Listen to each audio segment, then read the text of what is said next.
Merhaba. Merhaba. Şimdi neden orayı söyledim? Biz oraya mı gideceğiz? Hayır. Biz kamp alanı ama etraf çer çöp. Ama bu alanın böyle olması şaşırtıcı. Telleri yıkıp içeriye girmiş geride araçlar. Evet, ben görmedim valla. Bekliyoruz günlerdir. Ben bu çöplüğün içinde durmam ya. Denizi çok güzelmiş falan ama şimdi gerçekten hastalık kapar insan. O kadar kötü kirli ya. Pis. Merhaba. Merhaba. Güneş bulutların arkasına saklanmış çok güzel serin serin yolculuk yapıyoruz. Evet.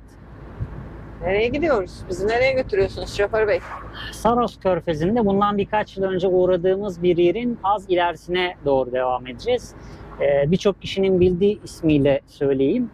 Danışment Tabiat Parkı diye bilinen ama tabiat parkı olmayan şahısların işlettiği, özellikle bu sene karavanların ve çekme karavanların kesinlikle içeri alınmadığı bir yer. Öyle bir şey getirmişler bu sene. Gerçi önceki senelerde de fiyat olarak çok makul olmadığından dolayı ve hiçbir hizmet vermediğinden dolayı çok da tercih etmiyordu karavancılar ama biz bir geçme gafletinde bulunmuş olduk 2 yıl önce. Evet. Şimdi neden orayı söyledim? Biz oraya mı gideceğiz? Hayır, biz oraya gitmeyeceğiz. Biz oranın yakınında Yayla diye tabir edilen bir köyün plaj tarafına devam edeceğiz. Evet, yayla sahile gideceğiz. Bu arada ses geliyorsa şu arkadaştan geliyor. Bizden ve mikrofonlarımızdan değil. Hemen bilgi geçeyim, sonra mikrofonlarınız çalışmamış, ses almış falan demeyin. Evet. Yalnız Körfez manzarası ne kadar güzel görünüyor ya. Görebiliyor muyuz bakalım? Ben görüyorum. Ben görüyorum. Kameradan da görüyorlarsa. Merhaba Saros Körfezi, biz geldik. Ondan sonra Körfez kıyılarını gezeceğiz hep beraber. Evet, çok güzel yerler göreceğiz.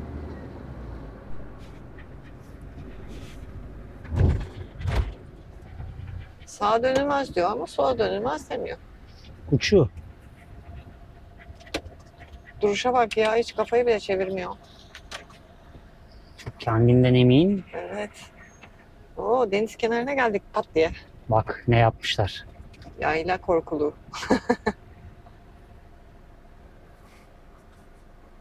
Yanındaki de Merhaba. arkadaşı.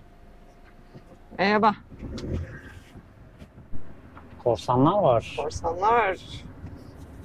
Gondollar. Şurada atlar var karşıda. Beyaz atlar. Prensleri nerede acaba? 2 yıl önce gelip kaldığımız yer şu alandı. Hatta biraz daha gerisiydi. Ama burası kamp alanı olmuş artık. Kamp alanı ama etraf çer çöp. Tabii hiçbir şey yok. Burası Kapı bomboş yapmışlar. araziydi ya. Tel örgü koymuşlar ta en alttan aşağıya kadar. Şuraya da bir kamp alanı yazısı koymuşlar kartonla yazarak. Hiçbir şey yok başka. Evet. Vay be. Alt taraf sahil zaten evlere çok yakın olduğu için oralara bakmadık bile. Biz burayı Evet, bildiğimiz için bu tarafa devam edelim dedik. Çünkü zaten sezonun sonundayız ama yine kalabalık haliyle insanlar yazdıklarında.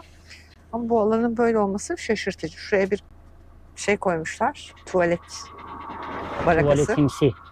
Kapılarda kilitler yok. Kırılmış bazı Kırılmış, yerleri. telleri yıkıp içeriye girmiş geride araçlar falan, onları gördük. O yüzden yayla sahilde kalamayacağız gibi gözüküyor. Çünkü burası zaten sahilin çıkışı. O yüzden Erikli plajına doğru devam etme Kararı aldık. kararı aldık. Evet. Hadi gidelim. Hadi gidelim. Siz de olsanız şöyle bir yerde kalmazsınız bence. Bence de kalmazsınız. Kalmayın da zaten yani. Böyle. Ve muhtemelen sezon olsa buradan ücret bile isterler utanmadan. Tabii canım, isterler. Kamp alanı yazdıysa kartona o kadar uğraşıp. Tabii.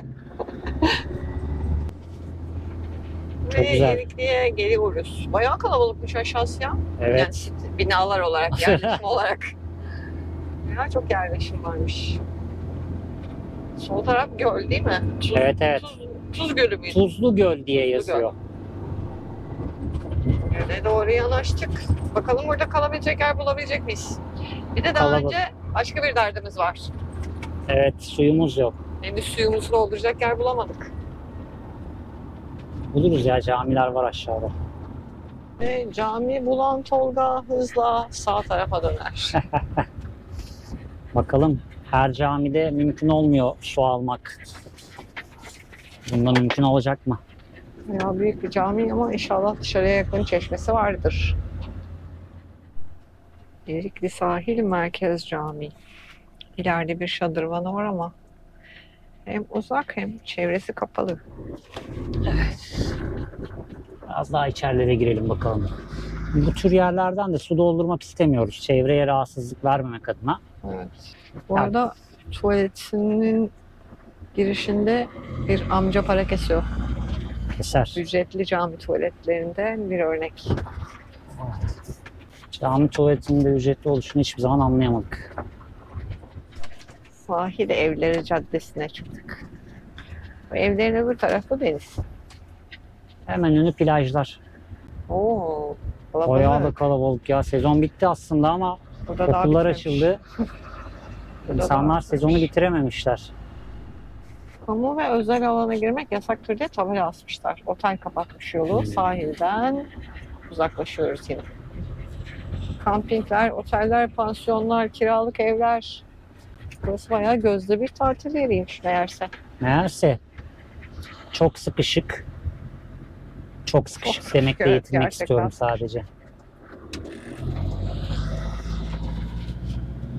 Evet. Bütün ağaç altları, çöp öbekleri. Yaz sezonunun izleri. Bir iki karavan var bu alanlarda ama ileriye doğru daha fazla var gibi gözüküyor. Ben geçerken çeşmeyi görüp hemen Tolga'yı döndürdüm. Evet, ben görmedim valla. Çadırlara bakmaktan. Bakalım akıyor mu? Ben gördüm, su var. Çeşmeyi gördüm. Orada bir tane şişe var. Şişe varsa kesin kullanılmıştır dedim ve yerdeki ıslaklığı gördüm. Bütün izler suyu gösteriyordu. Temiz mi diye de bir bakayım da. Vallahi berrak gözüküyor. Temiz. Tamam. Şunu da şöyle bırakalım. Belki biri Aferin alır. Tolga.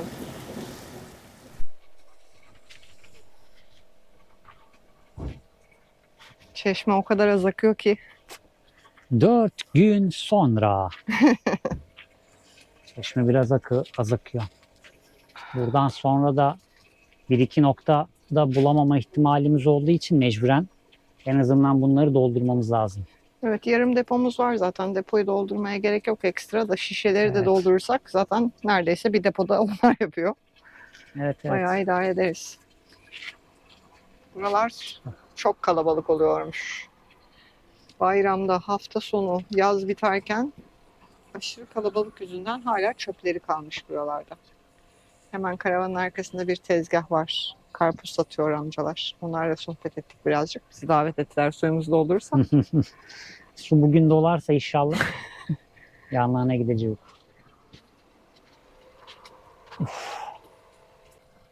Bekliyoruz.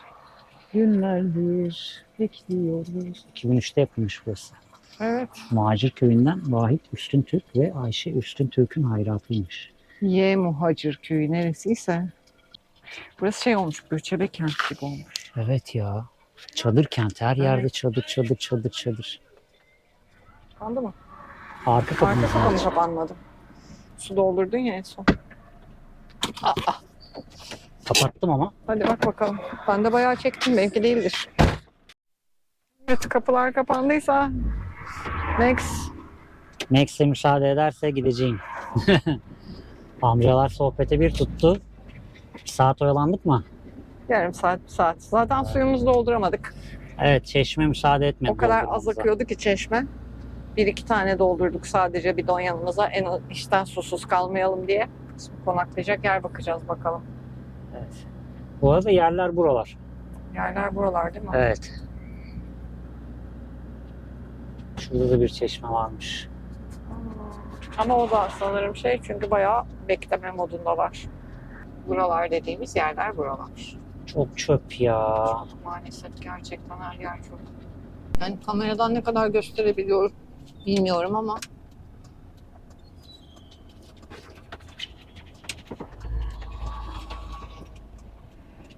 of of of. O arabaların arasındaki çöp poşetlerini görüyor musun? Oho. Ben bu çöplüğün içinde durmam ya. Denizi çok güzelmiş falan ama yani Yani buraya gelirsen günübirlik denize gelirsin. Karavanla kalmak için gerçekten hastalık kapar insan. O kadar kötü kirli ya. Yani bu çöplüğün içinde durmamıza Yok gerek canım, yok. toplanacak, temizlenecek gibi değil. Devasa bir alan, her yer çöp. Yani nereyi çok toplayacağız? Şuradan Evet. ileri doğru gidilen bir yer var ama ilerisi askeriye. evet. O kadar. Askeri kamp vardı ya orada. Evet. O zaman Yok. yola devam ediyoruz bakalım. Evet. Neydi bu şeyin içi? Erikli miydi? Mecidiye sahildi burası. Mecidiye Erikli, sahil tarafı. Gölün öbür tarafı Erikliymiş, abi öyle söyledi Evet. bana. Mecidiye tarafı bizim için hayal kırıklığı oldu gerçekten. Mükemmel bir plaja sahip ama aşırı Şöyle, çöp. işte manav diyelim abiye, değil mi? Tezgahı Manav. vardı. Meyve sebze satıyordu. Orada sohbet ettik. Yani sürekli temizleniyormuş burası ve temizlendiği halde bu halde. Belediye 2 günde bir gelip o otları falan da temizliyormuş. Yani otların üzerindeki o uçuşmuş çöpleri falan da temizliyormuş ama işte yakın zamanda hafta sonu ve artık yaz sonu olduğu için muhtemelen o çalışmalar da çok işlevini sürdürmemiş. Yani. Gerçekten çok kirli.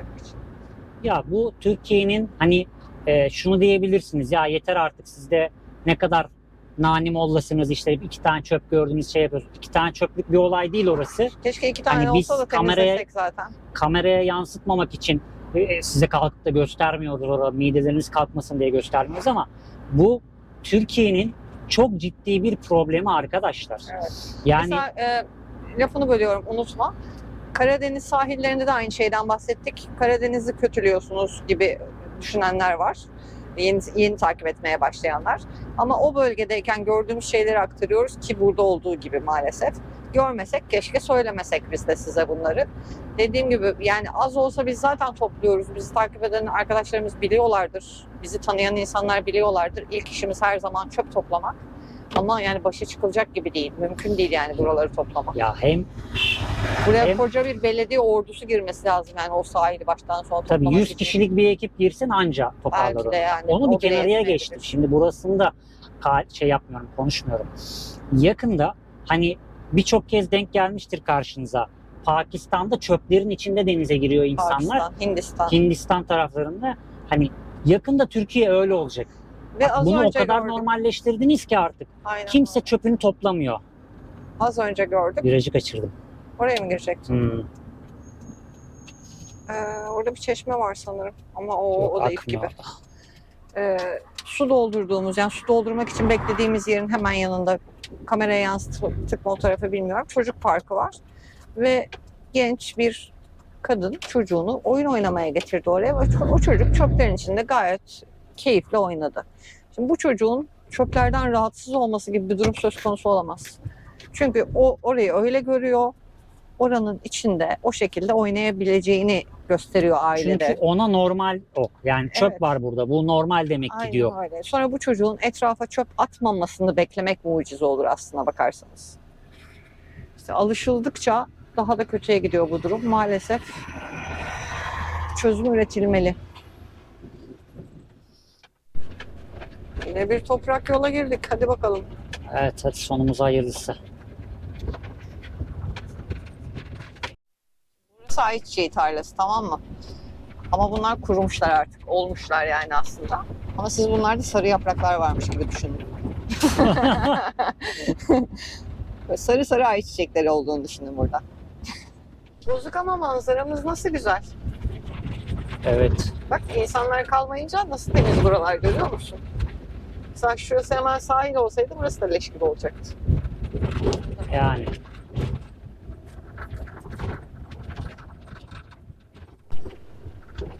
Ya da neyse, durunca anlatayım. Boşu boşuna 5 saniyemi yedim. Mecidiye Kalesi. Kale, İtalyan koyu burası. Şurada kale kalıntıları var hemen ön tarafta. Kurtuluş Savaşı'nda İtalyanların buradan çıkış yaptığını okumuştum. O yüzden İtalyan koyu diye adlandırmışlar. Ama girişte kapı vardı bir tane. Kale Kapıdan yapısında bak bir detay var. Kale yapısında yoğun olarak gözlemlenen seramikler doğrultusunda kale olasılıkla milattan önce 3. yüzyılda kurulmuş diyor. Bizans vesaire falan da kullanmış burayı. Girişte bir kapı vardı ve burası için sosyal tesis diyoruz. Fakat ücret vesaire bir şey var mı yok mu bakacağız. Eğer varsa devam Yola edeceğiz. devam edeceğiz. Duşlar, tuvaletler var. Çok güzel bir yer bu arada. İnternetten araştırmıştım. Şu koy, bunun hemen arkasında kayaların arasında da böyle ufak ufak koylar var. Kalabilirsek göstereceğiz. Kalamazsak hep beraber şansımızı göstereceğiz. Evet. Bir etrafa bakalım. Yine dağ taş çıkarttım Gülden'i. Valla şimdi şey düşünüyordum. Çıkıyoruz da bakalım inerken nasıl ineceğim diye düşünüyordum. İneriz, Biraz ineriz. topraklar kayıyor çünkü. Şimdi Hoppa. alan şöyle bir alan. Uça doğru gidelim mi? Size manzarayı göstermeden hemen bilgileri veriyoruz. Evet. 400 lira gecelik. Sosyal tesis karavan için 400 liraymış gecelik. Hemen yanında bir karavancı aile vardı. Onlarla konuştuk, sohbet ettik. Onlardan aldık bilgileri. Şu anda işletme yetkilileri, sahipleri neyse yoklar. Gezmeklere gitmişler. Ama sonuçta gelecekler. Evet, 400 lira. O yüzden biz yola devam edeceğiz. Yola devam etmeden de buranın güzelliğini size gösterelim istedik. Yani şöyle bir sahili niye ücretlendirirler anlamış değilim. Tamam, tuvalet koyabilirsin, eyvallah. Ama burası şöyle Sosyal gün tesis batımına diyor doğru burası konuşayım. Burası milattan önce 3. yüzyıldan beri kullanılan bir yer. Sırf sen mi akıllıydın da burayı ücretli yaptın derler adama.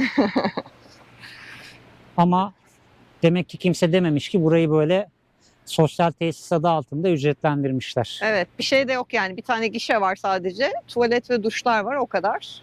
Ekstra bir çeşme bile görmüyorum. Çok geri gitme. Ustasın. Tamam. Yer güzelmiş ama bizlik değil. O yüzden biraz da önce geldiğimiz o toprak yolu şimdi geri çıkacağız. Ben şimdi başka bir yer daha göstereceğim size. Gel peşime takıl. Geliyorum. Haritalardan gördüğüm bir yer var. Ha, senin bahsettiğin bir yer daha Evet, vardı. orası burası, gel. Bunlar hep sizin için dostlar. Gittiğimiz yol değil. Kaymamak için koşuyorum. Aceleden değil yani. Şurası olabilir mi? Ha yok, burası. Gel gel. Bir tanesi orası muhtemelen. Evet. Böyle kişiye özel koylar var burada. Erken gelen kapar. Aşağıya bakarsanız Hemen şöyle gösteriyorum.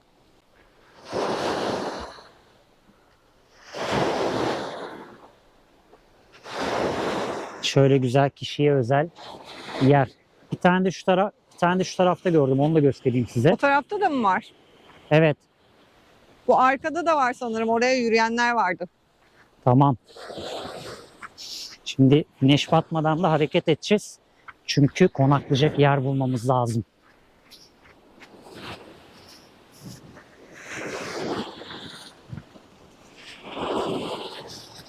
Fotoğraf çekeyim ya. Fotoğraf çekmedik. Burası da yine ayrı bir kişiye özel plaj. Biraz önce farklı bir açıdan gösterdim size. İleriye doğru da bunlar gibi böyle kayaların arasında kalmış ufak ufak koylar var bu tarafa doğru. Ama bence bu kadarını gördük, yeter. Bence de yeter. Sadece şu Bakalım uçtan bir neresi gözüküyor, orayı bir göstereyim ben, bakalım hep Bakalım. beraber. Hem ben merakımı gidereyim Evet. hem de arkadaşlar ya Tolga orayı da çekseydin ya, ne vardı orada diye. İnternette bu küçük koylarda kamp atanlar var. Çadırlı bir sürü fotoğraf var. Aşağıdaki çöplerden görüldüğü üzere. Şurada da çok büyük bir plaj var. Tam parmağımın olduğu yerde. Gözüküyor mu? Bir karavan görüyorum orada. Ne? Ha, ileride. Çok uzak gibi duruyor aslında. Çok da uzak değil Evet, orası. evet. Bize göre değil. Bize göre değil çünkü buraya 400 lira vermem. Varsayalım ki verdik diyelim. Biz şimdi akşam bu saatte geldik. Hiçbir hizmetinden yararlanmadık. Hiçbir şey yapmadık. Sadece uyuyacağız. Evet. Bugün için de 400 lira vermek zorundayız. Yarın için de vermek zorundayız burada gün geçirmek için. Ya, Etti mi 800? Gerek Bu- var mı? yok. Yok. Yola devam. İşte bizim çalışmadan, sabit bir işimiz ve sabit bir gelirimiz olmadan tüm Türkiye'yi gezebilmemizin en büyük etkeni bu. Bu tür yerlere para harcamıyoruz. 2 defa, 3 defa böyle yerde kalsanız yarım depo mazotunuz demek ya da ne bileyim bir haftalık erzak masrafınız demek. Tabii canım.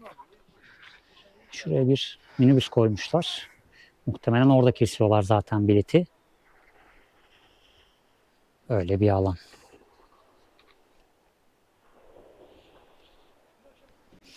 Şurada çok güzel bir gün batımı var. Ben size telefondan çekip bu gün batımını göstereyim. Şurada da uslu bir çocuk bizi bekleyen. Evet, Max mamasını yedi. Tuvaletini de yaptı. Bence yola hazır. Hadi gidelim. Yeni konuma bakılıyor. Hemen ilerimizde bir karavan görmüştük. Orası neresiymiş? Uzunkum Beach diye geçiyor. Hı hı. Orası ücretli. Orası. Yani beach olmasına rağmen ücretli ve şöyle söylüyorum, geceliği 1000 lira. Ho. Evet, 35 euro almışlar 6. ayda birinden. Tabi durmamış. Yani orada durulmaz. 35 euro inanılmaz derecede yüksek bir meblağ burası için demiş. Tabii canım. Bakalım biz nereye gideceğiz?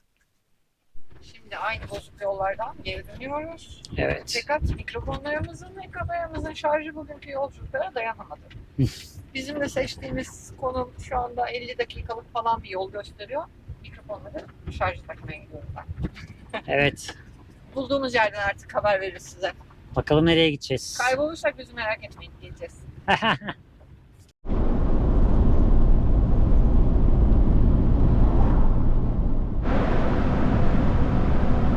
Hala yoldayız. Evet, en sevdiğimiz gece yolculuğu. Bu kadar uzayacağını düşünmemiştik yolculuğun ama olsun. Gece yolculuğu da güzel bazen. Tabii canım, o çöpün içinde kalmaktansa hareket etmek daha mantıklıydı. Gecenin kör karanlığında Çanakkale sınırlarına girmişlerdi. Abideye 120 kilometre kalmış. Vay be. Şimdi açalım. Aman dikkat. Vay be. Yine bir gece yolculuğuyla birlikte şehir değiştirdik. Evet ya, Çanakkale'ye geldik. Biz bu kadar beklemiyorduk. Niye dönüyoruz karavanın Oturacaksın. içinde? Dönmeyeceksin, oturacaksın. Pardon. Bir yere geldik. Nerede olduğumuzu bilmeden bu Evet. gece böyle geçireceğiz. Yarın sabah bakacağız etrafımıza. Balıkçı barınağı var sadece konum olarak. Öyle bir burun tarafındayız. Birkaç tane karavancı gördük. 3, 4, 5, 6 mıydı? 8 tane falan var ya, bayağı Var, karavan kalabalık var. bir alandayız. Etraf karanlık olduğu için dışarısını size gösteremiyoruz. İnsanları rahatsız etmemek için farı bile kapatarak hareket etmek zorunda kaldım. Öylece arabayı yolun kenarına attık. Nerede olduğumuzu evet, yolun kenarına attık Max. Yolun kenarına attık. Yarın sabah neredeyiz? Hep beraber. Nereye kadar gelmişiz? Hep beraber bakalım.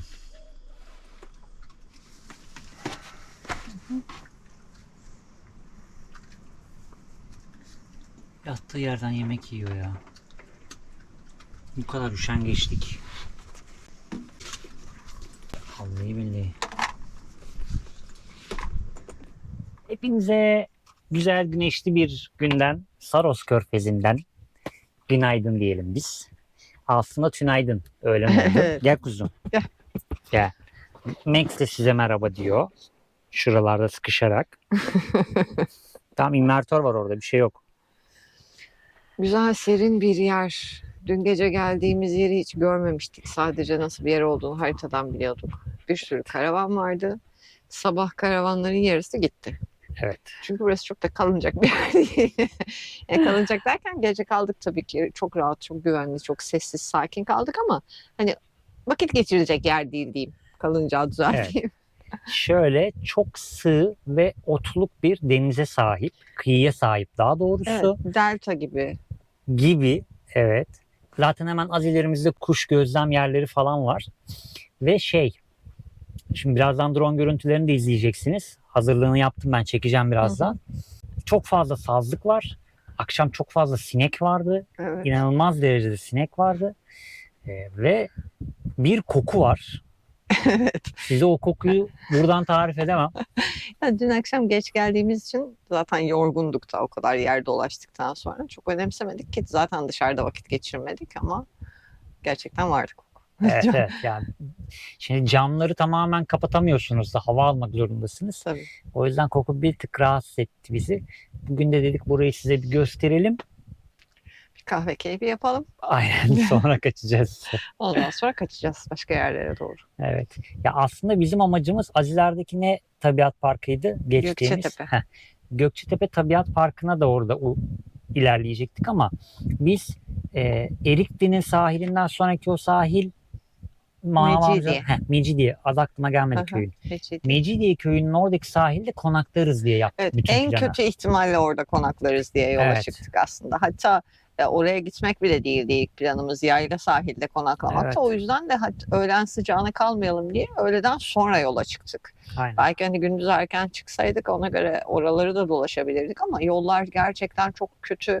Bir önceki videoda gördüğünüz o toprak yollardan daha Evet. kötüydü. Taşlıklı yollar. O yüzden iç taraflar yani kıyı boyundan devam edemedik yola. Zaten hepsi birbirine de bağlanmıyor. Mecburen bir yerde yukarı ana yola çıkmak zorunda kalıyorsun. Zaten şöyle bir şey var. Bu tabiat parkına gelebiliyorduk bir şekilde ama çok dik. Belki 14 derece, belki 17 dereceli. Ben ciddi dik bir Evet. rampa vardı ve topraktı. Oraya çıkmamız çok Bir de çok zordu. akşam saatlerine kaldık işte şeyden İtalyan koyundan çıkmamız Evet. zaten gün batmıştı oradayken. Evet. Akşam saatlerinde de o yollarda çok rahat yolculuk yapılmıyor tabii haliyle. Yani gece ne olur ne olmaz dedik. O yola girmek istemedik. O yüzden yolu biraz uzatarak, ana yol kullanarak buraya geldik. Bu köyün adı neydi? Sabah söylemiştim ama yine unuttum. Koca Çeşme. Koca Çeşme köyündeyiz şu anda. Güzel aslına bakarsınız. Evet, Manzarası çok güzel ve Gülden'in dediği gibi biz akşam geldiğimizde sabah fark ettik sayısını. Yaklaşık 10 tane yabancı karavancı vardı burada. Evet. Biz 10'uncuyuz. Bir tane daha bir Türk karavancı var. O da 9. Onun haricinde 8 karavan yabancıydı. Onda 2 Türk vardı sadece. Evet. Diğer Yani. 4-5 tanesi gitti. Hala karavanlar var. Ama işte çok vakit geçirilecek bir yer değil. Burada bir duralım dinlenelim. Yolculuk arasında gibi bir yer sadece burası. Biz şey için niyetlenmiştik. Denize gireriz artık. Artık bir deniz keyfi yaparız falan diyorduk ama kısmet değil burada. Burada olmaz. Çok sığ. Efendim canım. Yani metrelerce, 100 metrelerce yürümeniz lazım Yani- kulaç atabilmeniz için. Evet. İşte o zaman sen Ben drone uçurayım. Arkadaşlara manzarayı bir kahve göstereyim. yapayım. Sen de kahveyi yapmış ol o arada. Hadi Aha. bakalım. olmaz önce kapı manzarası çekeyim. Burada da yapalım. Bence fena gözükmüyor yani. İyi hadi yap. Hadi yap hadi. Ben sizi kapı manzarasıyla tanıştırıyorum. Evet, hazır mısınız kapı manzaramıza? Hayır Max. Görüntü çok güzel ama ne demek istediğimi sanıyorum anlamış olabilirsiniz şu anda. Hemen ön tarafımız orta alanlar falan bayağı kurak toprak gözüküyor. Ama aslında burası deniz. Göl gibi gözüktüğüne bakmayın. Evet, sazlık gibi otlu bir denize sahip.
Evet, drone görüntüleri bitti mi? Evet. Balıkları gördünüz mü? Balıkları gördünüz mü? Balık mı yakaladın? Evet. Drone'la Drone'da balık balıklar yakaladım. yakaladım. Bir dünya Peki, bayağı çıkmıyoruz. büyüklerdi. Ufaklar da vardı ama Ben de kahveleri hazırladım. çok büyükler de vardı. Oo, Buralarda hep balık varmış Max. Gel bakalım. Göl kuzusu, kuzusu, kuzusu. Saros Körfezi'nin muhteşem güzelliklerinden sadece bir iki tanesini gördük şimdiye kadar. Şöyle totem koyayım ben de o zaman. Tamam, oturalım. Masayı çevirelim şöyle. Çok akıllısın. Canımsın. Dikkat et. Ama Bizim sen gelme bize. hareketli bir masamız var biliyorsunuz. Evet, rahat Şöyle rahat. yapsak ya. Şunu da aramızdan çekeyim. Ben örgülerimi alayım şuradan. Evet. İtalyan koyu diyorduk. Evet, İtalyan koyu çok güzeller ama dediğim gibi oranın ücreti aşırı saçma. Hiçbir hizmet yok. Yani gölgelik dahi işte birkaç tane şey yapmışlar gördünüz çekerken. Onlar üzerindeki şeyler bile gitmiş. Şezlong yok vesaire. Sadece birkaç tane kabin koymuşlar oraya. Mesela ekstra dışarıda çeşme bile yok. İşte onun için dedim ben sana bir camı kapatayım. Yok gel şunu kapatayım. Esiyor zaten öbür taraflardan. Şunu şöyle çekeyim. Ha, yetti bile. Daha rahat olur. Evet. Öbür türlü hem perdeler de şıkır şıkır şıkır şıkır yapıyor. Evet. Araya mı gireceksin gene? Yani videonun o bölümünde de söyledim. Bundan milattan önce 3. yüzyılda dahi kullanılan bir alanın bugünlerde kalkıp da işte ücretlendirilmesi, halkın kullanımına açılmaması ki oranın halkın kullanımına kapalı olduğu izlenimini verir bende. Eğer ki ücret talep ediyorsanız Tabii oradan. zaten girişte o kısmı çekmedim sanıyorum. Çünkü içeriye daha çok mesafe olduğu için başlatmamıştım. Girişte de bayağı sürgülü kapı Tabii. var. Yani Evet, ya bu oraya Türkiye'nin ait. maalesef ki bir gerçeği oldu ama kimse buna ses çıkartmıyor. Yöneticiler buna ses çıkartmıyor. Burada bir rant dönüyor. Evet. Ee, Orman arazisi diye bir şey kalmadı.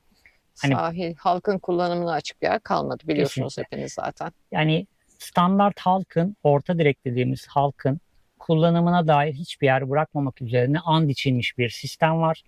Parası olanın keyif alabildiği, parası olanın gezebildiği, parası olanın imkanlardan faydalanabildiği bir sistem dayatılmaya çalışıyor. Bu ne zamana kadar devam eder? Nerede patlak verir? Tamamen muamma ama bir yerde patlak vereceği kesin. Çünkü bu devran böyle süre gelmez. Ben girmiyorum araya fark ettiysen. Fark ettim. Çünkü sen gelince ben uzatıyorum bu sefer. Bak hemen yabancı çok gelince- güzel bir jip geldi. Konuyu değiştireyim çok ben. hoş. Aracın içini Ha. yükseltmişler. Evet, arkada ayakta durabilecek yerleri var. Evet. Şimdi Vallahi tabii size jip ama- çünkü Başkasının yani başkasının aracını yanımızdan geçerken görürsünüz. aracı. Çok güzelmiş. Çok güzel yapmış. Gezmek istedikten Kompakt sonra. işte baksana aynen öyle. mükemmel. Bana büyük ülke geziyor jiple. Ya biz yollarda gezerken neyi gördük? Neredeydik? Şile taraflarında bir yerdeydik. O İstanbul, Ava, Şile arasında o ara yollardan gittiğimiz yerde.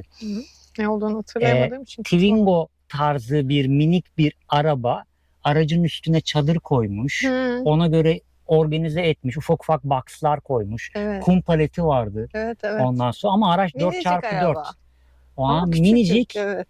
Adam onunla yurt dışından gelmiş mesela. Aracın arka alanı yani sürüş kabini haricinde arka tarafta bulunan her tarafa dolap yapmış mesela. Evet. Mutfak çıkıyor bir yerden, işte bir yerden duş şeyi dışarıya zaten şeyi var falan ve üstündeki çadırda da yatıyor. Aynen Yatıyorlar. öyle. Yani Çifti değil mi? Yanlış çifti hatırlamıyorum. çifti. Tek Genç kişi de gençler ya genç çocuklar. Evet. Gezeceğim dedikten sonra Yani her türlü gezebiliyorsunuz arkadaşlar. illa en güzeli, en lüksü olsun derseniz evde oturup hayal kurmaya devam ediyorsunuz maalesef. Çünkü bir kere de maalesef dünya şartlarında şu anda bir kere de sahip olmak çoğunluk için mümkün değil. Aynen öyle. O yüzden bir yerinden başlamak lazım. Mesela Bolaman sahilde karşılaştığımız bir çift ablayla abi. Evet. Standart onların da- binek bir otomobilleri vardı. Station'dı galiba yanlış hatırlamıyorsam. Station tarzında bir Evet. araçları vardı. Aracın üstünü yığmışlar. Eğer hava çok kötüyse arka koltukları yatırıp içeride yatıyorlar. evet. Eğer hava iyiyse yukarıdaki malzemelerin hepsini aracın içine yerleştiriyorlar. Yukarı çadır kuruyorlar. Bir Ki düzenek kurmuş. 5-6 aydır öyle geziyorlarmış, onlar da öyle konuşmuştuk. Yani. Ya siz yeter ki isteyin. Gülden'in Evet. dediği gibi. Hani her şeyle her şekilde gezip tozabilirsiniz. İmkanlarınız dahilinde. Bizi biliyorsunuz. Bunun en büyük örneği bence biziz Türkiye'de. Evet. Yani çalışmıyoruz. İşimiz gücümüz yok. Bir şeyler üretmeye çalışıyoruz. Bir şeyler yapmaya çalışıyoruz sadece. Ve bununla gezebiliyoruz. Bence gayet güzel bir şey. Aynen öyle. Bir de Meksi'yi olmasam şöyle çekilmiş Evet, sürekli yoluyorsun çocuğu. Durduramıyorum da seni. Ama çok hoşlanıyor yolunmaktan. Hayır, bence sen hoşlanıyorsun. Bir de böyle hırs yapıyorsun. Böyle Şöyle yolluyorsun. bak Ama şöyle konuşurken yapma bunu. kaptırıyorum kendimi. Bak. Mest olduğu orada Yoğur beni gözükmüyor. diyor. Bak. Bak Tolga diyor. Yoğur beni. Ama geri geldiler. Bir tur attılar, geri geldiler. Onlar da bizim gibi. Biz de dün akşam geldik, bu tarafa geri döndük ya. Yavaş. Şey gibi oldu. Dejavu yaşıyormuşuz gibi oldu. Evet. Amca tek galiba. Galiba tek. Arka tarafta koltuk var mı bilmiyorum ama önde tek kişi var.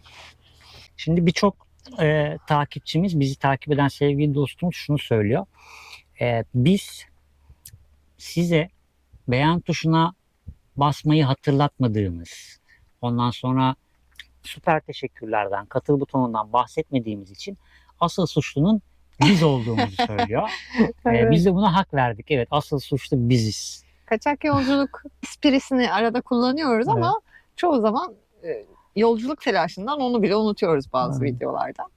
Geçtiğimiz videolardan birinde bu durumdan bahsetmiştik de işte bunu söylemek zorundayız, hatırlatma olsun diye. Aynı zamanda da tabii sürekli bunu duyan insanları da sıkmak da istemiyoruz açıkçası. Ama mesela bizi uzun zamandır izleyen, videolarımıza yorum yapan bir takipçimiz olduğunu düşünüyorduk ama değilmiş mesela. O itiraf etti. Ben kaçak izliyordum sizi falan dedi hala da ve çok uzun zamandır yorum yapıyor aslında Evet, videolarımıza. bayağıdır. Mesela abone olmamış şimdiye kadar. Bizim bu söylemlerimizden sonra artık ben de bir yasal yolcu olayım falan diye yorum yazmış. O yüzden videolarımızı beğeniyorsanız, bizim seçmiş olduğumuz bu hayatı beğeniyor ve bize destek olmak istiyorsanız, videolarımıza yorum yapmayı unutmayın. Bir nokta dahi koysanız, nokta dahi yazsanız, oraya bir gülücük dahi koysanız bu bizim için büyük bir önem arz ediyor. Videolarımızı beğenmeniz ayrıyetten daha büyük bir önem arz ediyor. Özellikle takip eden kullanıcılarımızın bizim videolarımızı beğenip videolarımıza yorum yapmaları bizim YouTube'un algoritmasında daha fazla insanın karşısına çıkmasına sebep oluyor. Ve böylelikle kanalımızı daha fazla insan keşfedip tanımış oluyor. Birçok kişi şu son dönemde özellikle son birkaç ayda ya siz işte YouTube'da karşıma çıktınız, harika bir iş yapıyorsunuz, ben size hayran kaldım ve sizi takip ediyorum bundan sonra diye mesajlar alıyoruz. Bunu gerek Instagram'dan, gerek YouTube'dan, gerekse normal DM'den de aldığımız Araya mesajlar hep bu girmek yönde. istiyorum. Buyurun. Anlatacaklarını unutma, sonra unutuyorsun. Unuttum bile şu an. Mesela son zamanlarda da yollarda karşılaştığımız, yollarda demeyeyim, konaklama noktasına gittiğimiz yerlerde karşılaştığımız çok güzel insanlar oldu. Karavan hayatına yeni başlamışlar ve merhabalaştıktan bir süre sonra gelip bize söylüyorlar ki biz sizin videolarınızı çok izledik, işte yapım aşamasında Evet. da sizden çok feyz aldık, işte bazı örnekler veriyorlar falan. Mesela İtalyan koyundaki çift. Evet. Biz bir karavan vardı orada ilk durduğumuz gibi. Önce onlara bir soralım dedik. Çünkü işletmede hiç kimseyi görmedik. Onların yanına gittik, işte ücret durumunu sorduk vesaire falan. Sonra teşekkür edip yanlarından ayrıldık. Rahatsız etmek gibi bir şeyimiz olmadığı için. Sonra biz karavanın yanına gidince onlar yanımıza geldiler. Böyle biz soru sorarken onlar böyle bir şaşkın bakıyorlardı bizim suratımıza. Böyle hani ben şey düşündüm, niye bize soruyorlar ki falan diye mi şaşırdılar acaba diye düşündüm açıkçası. Sonra yanımıza geldiler, biz sizin videolarınızı izliyorduk diye sohbet etmeye başladık sonra peşinden. Böyle insanlarla da karşılaşıyoruz dışarıda. İşte mesela son birkaç gündür özellikle çok mesaj gelmeye başladı Instagram'dan. İşte biz de sonunda yaptık karavanımızı. Evet. Sizi çok izledik. Sonunda biz de yola çıkıyoruz ve hatta şu anda az önce sen dışarıdayken bir tane daha mesaj geldi. Yine böyle uzun zamandan beri bizi takip eden birisi. Bugün evi kapatıyoruz. Oo, süper. Çanakkale'ye doğru karavanla yola çıkıyoruz. İnşallah karşılaşırız. Denk geliriz inşallah. Çanakkale'ye biz yeni giriş yaptık ve işte son 3 gündür falan Çanakkale'ye doğru gelen 4 tane takipçimiz var. Ve denk geliriz büyük Böyle ihtimalle. bunlar çok hoş şeyler. İşte sizden mesela birisi şey dedi. Terası sizin görselinizden esinlendim, işte nasıl yaptığınızı, yapım videolarınızdan baktım, karavanın şurasını şöyle düzelttim. Biz hep bilgi paylaşmaya çalıştık şimdiye kadar. Gezdiğimiz yerler olsun, işte yaptığımız pratik şeyler olsun, yemekler dahil olmak üzere. Karavan hayatı ile ilgili edindiğimiz tecrübelerden oluşan pratiklikleri yansıtmaya çalıştık. Ne bileyim işte mesela birçok karavancıya şu hidrofor arızası yüzünden hidroforunu değiştiren karavancılar vardı ki birçoğunun aslında arıza olmadığını fark ettiler. Tabii arıza değil, çünkü çeşmenin uç kısmı kireçleniyor. Kireçten suyu kapatıyor ve hidroforunuz basmıyor. Evet. Hidrofor devamlı basmaya çalıştığı için de hidroforu yakıyorsunuz. Biz bunu defalarca size anlattık. Böyle atletle anlattım. Sonra bazılarını mesela neydi? Afyon'daki çift vardı. Afyon'daki. Sonra tekrar karşılaştık. Çok tatlı bir çift. Mesela onlar da işte hidroforları bozulmuş ki biz hemen bir iki gün öncesinde yenilemiştik. O kireçleri güzel geldi. temizlemiştik. Evet. Burası çok aktif ya. Kireçleri temizlemiştik falan. Onlara dedik durun bir önce bakalım. Hatta Tolga söktü gitti yaptı falan. Tabii, böyle. dedim hidroforunuz arızalanmamıştır. Büyük bir ihtimalle Evet. bir bakayım. Ondan sonra dedim hidrofora da bakarız. Baktık kireçlenmeden çeşme musluk o kadar tıkanmış ki su akmıyor. Evet, Yani o yüzden. suyun geçebileceği bir yer kalmamış çeşmede artık. Ama bilmeyince bu püf Tabii. noktasını arızalı diye işte gidiyorsun elektriğini kontrol ediyorsun, osunu kontrol ediyorsun, busunu kontrol ediyorsun. Tecrübeyle öğrenilecek bir şey o. Biz de tesadüfen oradaki kireçleri fark ettik. Biz tıkanma gibi bir şey yaşamadık ama kime söylediysek orayı çözdükten sonra, orayı temizledikten sonra hepsinin hidroforu çalıştı. Aynen. Bu gibi tecrübe edinilmiş pratiklikleri paylaşıyoruz ki herkesin işine yarasın. Tabii ki. O yüzden bu kadar bilgi paylaşımına, bu kadar özveriyle, sabit gelir olmadan Türkiye kıyı ve sınır şeridini sizlerin ev konforunda size aktaran bu kanala yapacağınız en güzel destek tamamen ücretsiz olan bir beğeni tuşuna basmak ve yine tamamen ücretsiz olan bir yorum yapmak. Evet. Yurt dışındaki karavancıları ve birkaç sayfayı takip ediyoruz. İnanılmaz bir destek söz konusu ama bizim ülkemizde bu durum maalesef minimum düzeyde. Ekseriyetle destekten ziyade köstek kısmı daha yukarılara doğru çıkartıyor ibreyi. Ama biz onu aşacağız hep beraber. Sizlerin sayesinde ve sizlerin desteğinde. Bizim farklı bir kanal olma söylemimiz aslında. Daha önce de pek çok şeyde bu cümleleri kullandık. İşte kamp yapanlar var, gezenler değil, işte sabit kalanlar var falan gibi. Bunları ayrım gibi düşünmeyin. Buradaki aslında bahsetmeye çalıştığımız şey biz kendi yaşamımızı ve kendi tecrübelerimizi aktaran bir kanal olarak başladık ve öyle devam ediyoruz. Evet. Yani evet kamp videoları da çok güzel manzaralar izleniyor, keyifle izleniliyor vesaire ama aradaki fark bence tamamen bilgi ve tecrübe paylaşımı. Tabii ki. Yani bir tane daha köpüşkeleri indi. Ben etrafı da kestiğim için özür diliyorum. Bu konuyu dağıtabiliyorum bazen. Bazen mi? Yani bizi çok uzun süredir takip eden, hatta kanalımıza katıl aboneliğiyle doğrudan destek veren dostlarımız zaten neyin ne olduğunun farkında. Evet. Ve bu dost kitlemiz her geçen gün daha da büyüyor. Katıl aboneliği de ne diyebilirsiniz çünkü birçok insan bundan habersiz. Katıl aboneliği hemen bizim ekranımızın altında bir katıl diye bir buton çıkar. O butona tıkladığınızda 4 farklı seçenekle karşılaşırsınız. Bu seçenekler bize aylık abonman olmuş gibi düşünün kendinizi. Dergi aboneliği gibi. Her ay sizin hesabınızdan orada belirlediğimiz unsurlardan bir tanesi çekilecek. Bunları da minimum tutmaya çalıştık. 2 tanesi minimum tutar, 2 tanesi de yakıt desteğiyle alakalı bir seçenek olmasını arzu ettik. Evet, destek olmak isteyen herkesin bütçesine uygun birkaç Seçenek seçenek sunduk. olsun istedik. Onun haricinde süper teşekkür var. Bu süper teşekkürü videomuzun ilk gösteriminde canlı sohbet kısmında süper chat olarak da bize aktarabiliyorsunuz. Yine doğrudan destek olabiliyorsunuz. Evet, orada tutar tamamen gönderen kişinin, destek olmak isteyen kişinin belirlemesine bağlı olarak değişiyor. Bunları söylememizdeki amaç da şu. Şimdi düşünüyorsunuz, biri geziyor, siz de çok istiyorsunuz ama mevcut içinde bulunduğunuz hayat şartları buna müsaade etmiyor. Yani çok yoğun bir tempoda çalışabilirsiniz, kendi iş yeriniz olur, kafanızı iş yerinden çıkartamıyor olabilirsiniz ama hep içinizde bir uhde vardır. Bunu yapmak istiyorsunuzdur, böyle bir yaşantıya geçmek istiyorsunuzdur. Ondan sonra bize de kanınız ısınır, dersin ki ya hadi bu ay benim yerime gezin, işte ben size bir depo mazot desteğinde bulunuyorum dersiniz. Hani bunlar yapıldığı için ve biz de bunlara ilk başta ya niye göndersinler ki deyip sonrasında bu söylemimizden utandığımız için Utandırdığınız için bizi. utandırdığınız için hani bir depo mazot desteği aldık. 2-3 defa çeyrek depo desteği aldık sizlerden. Onun haricinde süper teşekkürlerde Evet. çok ciddi rakamlar aldığımız oldu. Sürekli katıl abonelerimizin sayısı her geçen gün artmaya devam Evet. ediyor. Sağ olsunlar.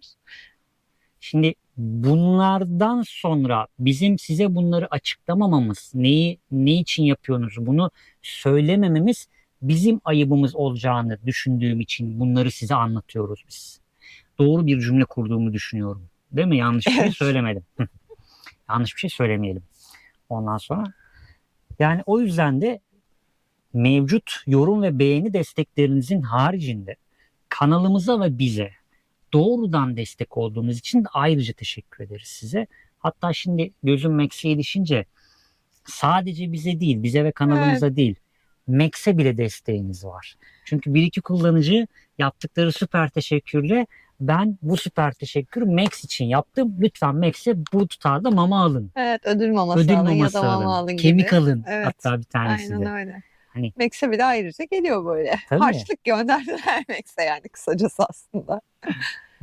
Ya bu destekleriniz bizi tabii ki mutlu ediyor ve motive ki. ediyor. Hani Çünkü artık YouTube bizim için bir iş aracı oldu. tabii ki. Gelir Hatta- kapısı evet. bizim için. Hatta şu anda makromelerin önüne geçmiş durumda YouTube.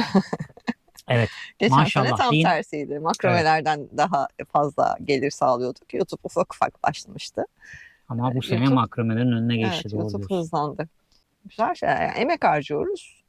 Evet, bu emeği bir para kazanmak amacıyla harcamıyorduk başta, biliyorsunuz siz de, Evet. ama karşılığını almaya başladıkça haliyle daha mutlu oluyoruz. Çekim ve video düzenleme aşamalarında daha fazla özen göstermeye çalışıyoruz. Çünkü Evet. bir gelişim hissediyor insan orada. İlk zamanlardaki videolarımızı izlemeyenler varsa ilk videoyu özellikle O 7 karavan- dakikalık bir videomuz var. Karavan hayatı bir videomuz var. Gülmekten yerlere yatarsınız. Biz bile Karnınız bazen ağrır. işte yorum geliyor falan tekrar açıyoruz da dur bir izleyelim de gülelim falan diyoruz. Aynen. Yani kendimizdeki hem çekim açısından hem işte ekipmanlarımız da tabii ki gelişmeye başlıyor. Buradaki yani YouTube'daki para kazanma durumu ekipmanların iyileşmesine sebep Tabii. öncelikle. Bizim daha fazla çekim şevkimize sebep. Aynen. Düzenlemelerde kolaylaştırmaya sebep. Haliyle gelen ekipmanlarla beraber çekim kaliteleri ve görüntü kaliteleri de güzelleştiği için size çok daha güzel manzaralar sunabiliyoruz gibi. Bizim hayatımızı ileri seviyeye taşıyan şeyler bunlar. Tabii bunların hepsi çarkın kocaman bir çark ünitesi düşünün ve hepsi bunların dişleri. Tabii. Ve bu dişler hareket etmeye başlayınca sistem de buna göre kendini hızlandırıyor. Bu da tabii güzel. Yani size güzel içerikler sunmamıza Aynen öyle. sebep oluyor bizim. Daha güzel içerikler çekmemize sebep oluyor. Mesela X bir kişi gider size o videonun başındaki o çöplüğün içinde kalır. Oradan video çekerdi. Size orayı hiç öyle göstermeyebilirdi açılarla. Evet. Yani bu yapılabilirdi. Ama biz onu da yapmıyoruz. Size tamamen dürüst olmaya çalışıyoruz. Neysek oyuz. Yani yaşadığımız yaşantının kesitlerini size aktarmaya Zaten çalışıyoruz. anlık çekim yaptığımızı artık biliyorsunuz herhalde hepiniz. İlk defa videomuza denk gelenler varsa bilmiyorlardır belki sadece. Ama gerçekten her çekimi anlık yapıyoruz işte. Bazen geçen videolardan birinde işte Tolga'nın mikrofonu açılmamış. Şimdi ben onu kapat aman hadi bir daha baştan alalım falan gibi bir şey yapmıyoruz.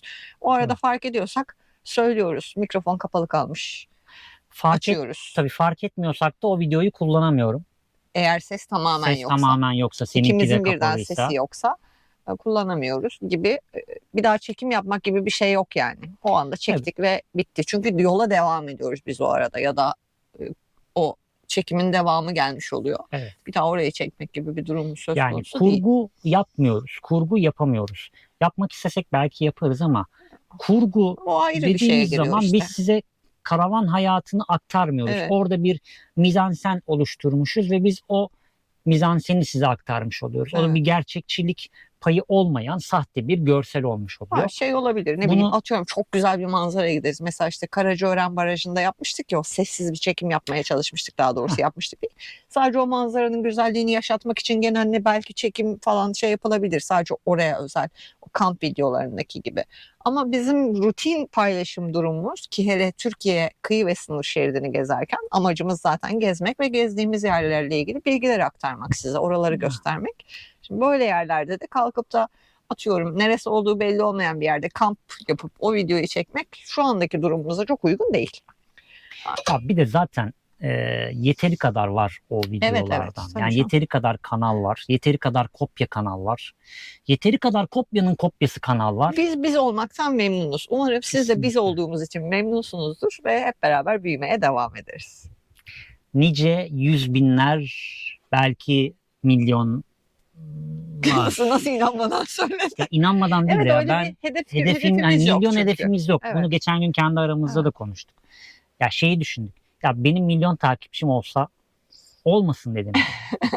Gerçekten olmasın dedim ama hani bir işte yüz binler kısmına ulaşmak istiyoruz. Çünkü şöyle, şu anda bizim 4000 küsür civarı, Evet, 4,5 bile değil, 4000 küsür civarı bir abonemiz var.